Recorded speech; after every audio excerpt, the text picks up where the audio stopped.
Yeah, the Enochian material is fascinating because it's essentially the earliest form of cipher or cryptography uh, that we can trace back. Um, it's some of the earliest material that could be considered cybernetic or early computer type technology. Uh, the mythology behind the Enochian material is that there was the Book of Enoch, written by the patriarch Enoch, who was the grandfather of Noah. Noah from the deluge stories of the Bible, who survived the flood by building the ark and the animals two by two, etc. His grandfather was Enoch, who supposedly had a vision from God that foretold of the coming of the flood. He tried to warn the Nephilim giants of his time, according to the Book of Giants in the Dead Sea Scrolls. And then the Book of Enoch in Ethiopian or Ge'ez, the language of Ethiopia, was discovered by James Bruce in the 1700s. And it is a much more complete version of the fragments that were found at Qumran in the Dead Sea Scrolls. So from the 1700s on, that version was known. There was a version called Slavonic or the Slavic or the Secrets of Enoch or To Enoch, and that was known in Eastern Orthodox monasteries, but not very much, if at all, known outside of them, and still considered apocryphal. And that was largely known from the medieval era on, or the Dark Ages on, in Europe. And then the Ethiopian version wasn't found till later. But all three of these sources for the text describe how Enoch ascended to heaven, had visions about the heavenly bodies and the timing of the heavenly bodies. He created a calendar based on his observations. They also describe the landscape of the surrounding environment. There's a wonderful map that can be extrapolated from his descriptions, that it could only have been fathomed either by him traversing the world on foot or being taken up above and looking down on it below from above. It's very much like a UFO abduction description in the Book of Enoch, startlingly even from modern point of view.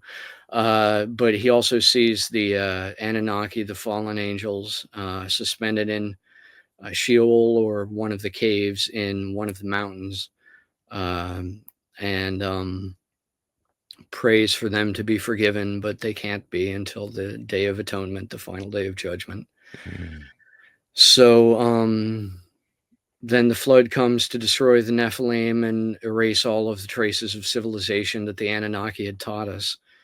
And then Noah survives and afterward rebuilds civilization. And the Tower of Babel is the first event that happens after the flood. So obviously mankind did not learn our lesson, as it were. Surprise. So anyway, cut to 1600 AD. Just before then, maybe 1540s until the 1600s, early 1600s AD. And you have John Dee, who is the magician under Queen Elizabeth in England. And he did calendrical work, was contemporary to the Gregorian calendar reforms. So he worked with trying to figure out the exact day and time of the planet Earth according to where we are in the astrological zodiac and where the planets are and all of that. So he was very adept in that. He practiced scrying with his partner Edward Kelly. And between the two of them came up with what they called, or what has been called since, the Enochian system of magic. Did they call it that, or is that something they got? Wasn't that kind of retconned? It depends again on who you ask. The reason it can't be specifically titled Enochian per se is because there's no real explanation for why John Dee would have called it that. Yeah. Supposedly, he did not have access to the Ethiopian edition of the Book of Enoch. He didn't have access to the Sea Scroll versions of the Book of Enoch.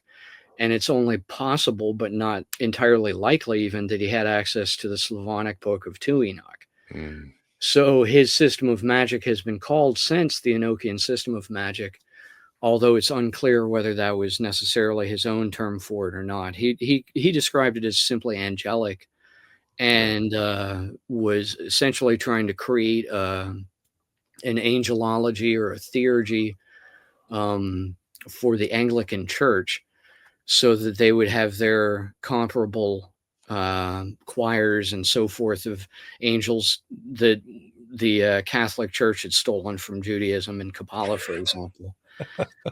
But John Dee created or discovered this extremely complex system, which Mathers then reverse engineered as being based on the 4 elements. Mm. But Dee's own version of it is extremely mysterious in how it was derived, and it seems unlikely that it used Mather's derivation for it.